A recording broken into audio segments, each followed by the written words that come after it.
Hey guys, আসসালামু আলাইকুম। সবাইকে স্বাগত জানাচ্ছি আমার নতুন একটি ভিডিওতে।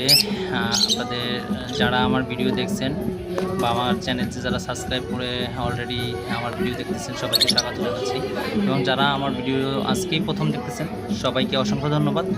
আশা করি ভিডিও ভালো লাগলে লাইক, শেয়ার এবং আমার চ্যানেলটি সাবস্ক্রাইব করে দিবেন।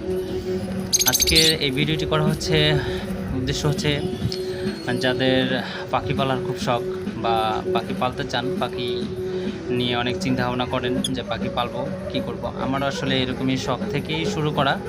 এরপরে এখন প্রায় মাশাল্লাহ অলরেডি 10 জোড়ার মতো আমার এবং এইখানে যে জোড়াটি দেখতে পাচ্ছেন, এখানে ফিমেল পাখিটা নেওয়া হয়েছে বসুন্ধরা একটা ভাইয়ের থেকে, আর একটা পাখি নেওয়া হয়েছে মিরপুর ভাইয়ের থেকে, মিলটা। দুইটাই ডিএনএ কনফার্ম, অলরেডি 8 মাস প্লাস হয়ে গেছে। ওরা অলরেডি মিটিং করতেছে, ডিম বাচ্চা করবে। এটাই অবজারভেশন করতেছিলাম। এই যে দেখতেছেন, আমি দেখতেছি, অবশ্য দেখতে পাচ্ছেন যে ওদের কালারটা কত সুন্দর, মাশাআল্লাহ, আছে একদম পিওর পাকা আমের মতো। আর এইখানে যে জোড়া দেখতে পাচ্ছেন এগুলো হচ্ছে জেপি, জাপানিজ বাজিকর বলে যেটা। ওরা অলরেডি ডিম বাচ্চা করে ফেলছে। পরের এটা হচ্ছে ক্লাসিক, এটার কালার অনেক সুন্দর, অবশ্য দেখাইতে পারি নাই, ওরা হাড়ের ভিতরে আছে, কারণ ওরাও ডিম পাড়ার পরে বাচ্চাও করে ফেলছে অলরেডি, এই কারণে অবশ্য দেখানো সম্ভব হয় নাই। এই জোড়াটা অলরেডি ডিম পাড়বে কিছুদিনের ভিতরেই, এটার একটা আপডেট আপনারা অবশ্যই পাবেন, আপডেট ভিডিও দিব।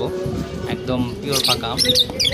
এইখানে যে জোড়া আছে এটাও জেপি। এই জোড়াটা হচ্ছে একটা ক্রিমিনো আর একটা অ্যালবিনো, একটা সাদা আর একটা ক্রিমিনো কালারের জেপি। এটাতেও ডিম পাড়ছে অলরেডি, আলহামদুলিল্লাহ। আপনাদের যদি আমার ভিডিও ভালো লাগে অবশ্যই চ্যানেলটিকে সাবস্ক্রাইব করে দিবেন।